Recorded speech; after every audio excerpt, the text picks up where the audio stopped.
Good morning everyone. Basa muna tayo natin kay GB Bible guys para magiging maganda ang araw natin. Aral muna tayo ng Word of God.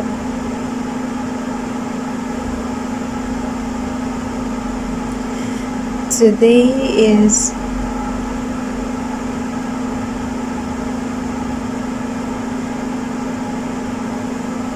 July 2022, Day 253 na natin, Ezekiel chapter 42 up to chapter 43. Basa. Ezekiel chapter 42, Then he brought me forth into the outer court, the way toward the north, and he brought me into the chamber that was over against the separate place, and which was before the building toward the north. Before the length of 100 cubits was the north door, and the breadth was 50 cubits. Over against the 20 cubits which were for the inner court, and over against the pavement which was for the outer court was gallery against gallery in 3 stories. And before the chambers was a walk of 10 cubits breadth inward, a way of 1 cubit, and their doors toward the north. Now the upper chambers were shorter, for the galleries were higher than the lower, and than the middlemost of the building.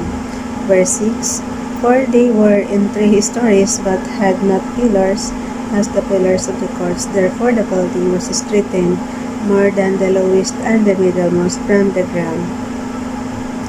And the wall that was without over against the chambers toward the outer court, on the upper part of the chambers, the length thereof was 50 cubits. For the length of the chambers that were in the outer court was 50 cubits, and lobby for the temple were 100 cubits. And from under these chambers was the entry on the east side, as one goeth into them from the outer court. The chambers were in the thickness of the wall of the court toward the east, over against the separate place, and over against the building. Verse 11, And the way before them was like the appearance of the chambers which were toward the north, as long as they, and as broad as they. And all their goings out were both according to their fashions, and according to their doors. And according to the doors of the chambers that were toward the south was a door in the head of the way, even the way directly before the wall toward the east, as one entereth into them. Then said he unto me, The north chambers and the south chambers, which are before the separate place, they be holy chambers, for the priest that approach unto the Lord shall eat the most holy things. There shall they lay the most holy things, and the meat offering, and the sin offering, and the trespass offering, for the place is holy. Verse 14, When the priest enter therein, then shall they not go out of the holy place into the outer court, but there they shall lay their garments wherein they minister, for they are holy, and shall put on other garments, and shall approach to those things which are for the people. Now when he had made an end of measuring the inner house, he brought me forth toward the gate, whose prospect is toward the east, and measured it round about. He measured the east side with the measuring reed, 500 reeds, with the measuring reed round about. Verse 17, He measured the north side 500 reeds, with the measuring reed round about. He measured the south side 500 reeds, with the measuring reed. He turned about to the west side, and measured 500 reeds with the measuring reed. He measured it by the 4 sides. It had a wall round about 500 reeds long, and 500 broad, to make a separation between the sanctuary and the profane place.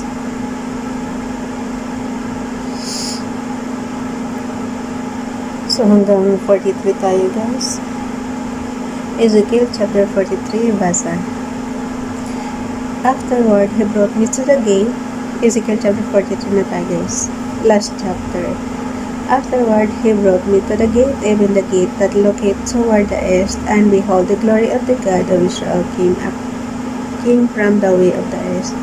And his voice was like a noise of many waters, and the earth shined with his glory. And it was according to the appearance of the vision which I saw, even according to the vision that I saw when I came to destroy the city. And the visions were like the vision that I saw by the river Chibor. And I fell upon my face, and the glory of the Lord came into the house by the way of the gate, whose prospect is toward the east. So the Spirit took me up and brought me into the inner court, and behold, the glory of the Lord filled the house, and I heard him speaking unto me out of the house, and the man stood by me, and he said unto me, Son of man, the place of my throne, and the place of the soles of my feet, where I will dwell in the midst of the children of Israel forever, and my holy name shall the house of Israel no more defile, neither they nor their kings by their whoredom, nor by the carcasses of their kings in their high places. Verse 8.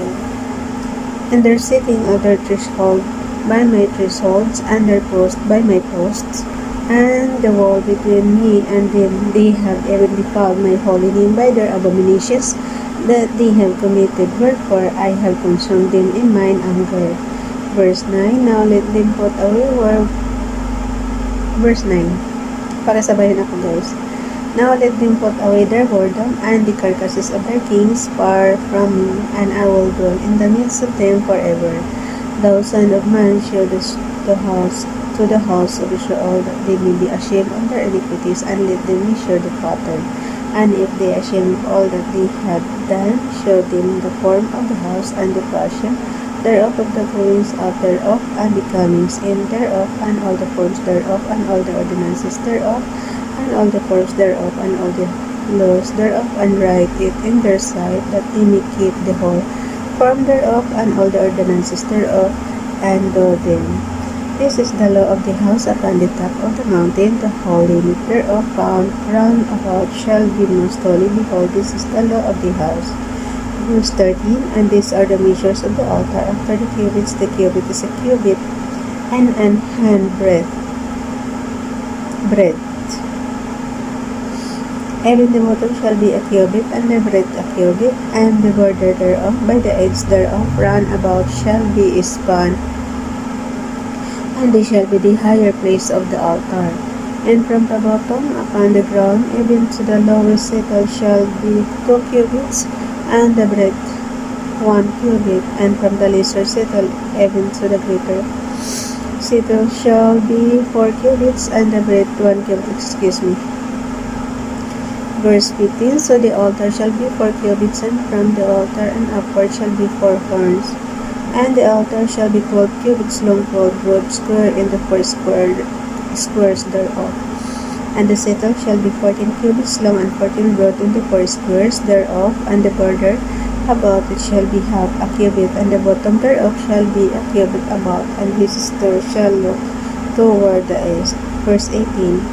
And he said unto me, Son of man, thus saith the Lord God, these are the ordinances of the altar in the day when they shall make it, to offer burnt offerings thereon, and to sprinkle blood thereon. Verse 19. And thou shalt give the priests, the Levites, that be of the seed of Zadok, which approach unto me to minister unto me, saith the Lord God, a young bullock for a sin offering, and thou shalt take off the blood thereof, and put it on the 4 horns of it, and on the 4 corners of the settle, and upon the border round about, thou cleanse and purge it. Verse 21. Thou shalt take the bullock also of the sin offering, and he shall burn it in the appointed place of the house without the sanctuary. And on the 2nd day thou shalt offer a kid of the goats without blemish for a sin offering, and they shall cleanse the altar as they did cleanse it with the bullock. When thou hast made an end of cleansing it, thou shalt offer a young bullock without blemish, and a ram out of the flock without blemish, and thou shalt offer them before the Lord, and the priest shall cast salt upon them, and they shall offer them up for a burnt offering unto the Lord. Verse 25. 7 days shalt thou prepare every day a goat for a sin offering. They shall also prepare a young bullock, and a ram out of the flock without blemish. 7 days shall they purge the altar and purify it, and they shall consecrate themselves. And when these days are expired, it shall be that upon the 8th day and so forward, that they shall make your burnt offerings upon the altar, and your peace offerings, and I will accept you, saith the Lord God. So hanggang 43 lang tayo, guys. Wait, sorry. Oh. Bye everyone. God bless.